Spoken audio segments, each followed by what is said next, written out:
The 4 ifs that make life worthwhile. The 4 ifs. Here was the first if. Life is worthwhile if you learn. You gotta know, you gotta have the information. When I talk to the kids in school, that's what I say. Get the information while you're here. What you're gonna do with it, that's up to you. Throw it all away, that's up to you. Just use a little of it, that's up to you. But while you're here, get it all. Right? There's nothing worse than being stupid. Being broke is bad, but being stupid is really bad. So get the information. What's really, really bad is being broke and stupid. Nothing worse than that. Unless you're sick. That would do it. Sick, broken, stupid. That's about as far as you can fall, unless you're ugly. But surely that's the ultimate negative life. Ugly, sick, broken, stupid.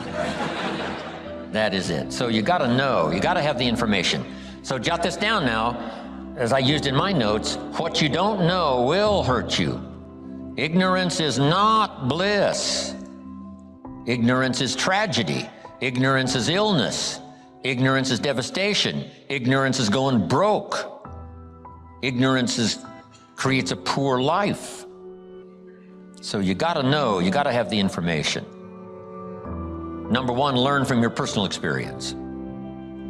One way to learn to do it right is first mess it up and do it wrong. That doesn't mean it's the end of your life, but just, clean up the mess, now do it right. From a negative experience, sometimes we learn to do the positive things that saves our life and makes us successful. They say, if you survive your first heart attack, if you survive, you may now live to be a very old person. Why is that? That first heart attack was a wake-up call. And then maybe the doctor said, another one of these and your history. And you say, wow. And you make it for the health food store. And you start reading every book you can read on health and nutrition. And you start doing the push-ups and you start jogging on the beach and doing all the stuff. And all of that change now could very well help you to live a long, long life, having been alerted in an alarm system that serves you well. Okay? So learn from your negative as well as your positive experiences. Here's the next, learn from other people's experiences. That's how you get smarter in a shorter period of time. Somebody that's been through it for 5 years and they wrote a book, and the book, if you read it, could save you 5 years, cost $30. So you can't miss that kind of education. Best to get the information before. Yes, we can recover. Yes, we can come back, from the grave, practically. Yes, we can come back from bankruptcy and disaster and poor health. But wow, if we had the information up front that would save us some of those years of disaster, how much better that would be. So learn from other people's experiences, both negative and positive. Too bad failures don't give seminars. We don't want to pay them, so they don't give seminars. But their information would be valuable. If a guy's messed up his life for 40 years, you just have to say, John, would you spend a day with me? And I'll bring my notebook and take good notes. Good-looking guy like you, beautiful family, every reason to do well, and you threw it all away. Teach me for a day how you messed it all up. Right? And you just take good notes so that the same thing doesn't happen to you. So learn from your experience, learn from other people's experiences. Here's the second if.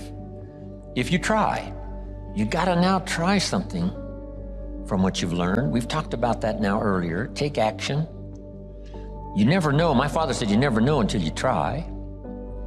If we put the bar up 2 feet and ask the kids to jump over the bar 2 feet high, what will the kids say? Some will say, no, I can't. Some will say, easy. Some will say what? I don't know. So how are we going to find out? For everybody, you got to take a run at it and see if you can jump the 2 feet. So you got to try it to see. Who knows? You don't know. What if you tried and knocked the bar down? Does that mean you cannot jump 2 feet? No. You try it, what? Again. Then somebody shows you a little technique, right? Leave the ground a little earlier. Okay. First thing you know, 2 feet is easy, when before you couldn't or didn't think you could. So you got to try it. Giving speeches and doing talks. Age 25, I stand up to give my first little training. My mind sat back down. I open my mouth and nothing comes out. My knees are knocking like this. The sweat is pouring. It's called terror, in case you haven't tried it, right? But I got through it somehow. It was so bad, if I hadn't have been doing the class, I'd have gone home, right? It was bad. I'm so happy you were not there. You would not have paid this kind of money for my first presentation. Wow. But I got through it, and then I did it again. You know, I didn't know if I should even try again. But sure enough, I had the kind of mentor and the kind of teacher who said, hey, that's nothing. You know, what if you go up to bat and you strike out? Does that mean it's over? I said, no, it's not over. It's just over for one time up at bat. And then another time and another time. Pretty soon you connect. And pretty soon you get good enough to do well. And then pretty soon you get good enough to win the game. And then pretty soon you get good enough to take home the trophy. So you just keep trying. The third if that makes life worthwhile is if you stay. You've got to hang in there. Some people plant in the spring and leave in the summer. When it gets a little hot and a little uncomfortable, and it looks like the weeds are winning, and it looks like the bugs are having a feast, and you have a tendency to say, hey, I've had it with this.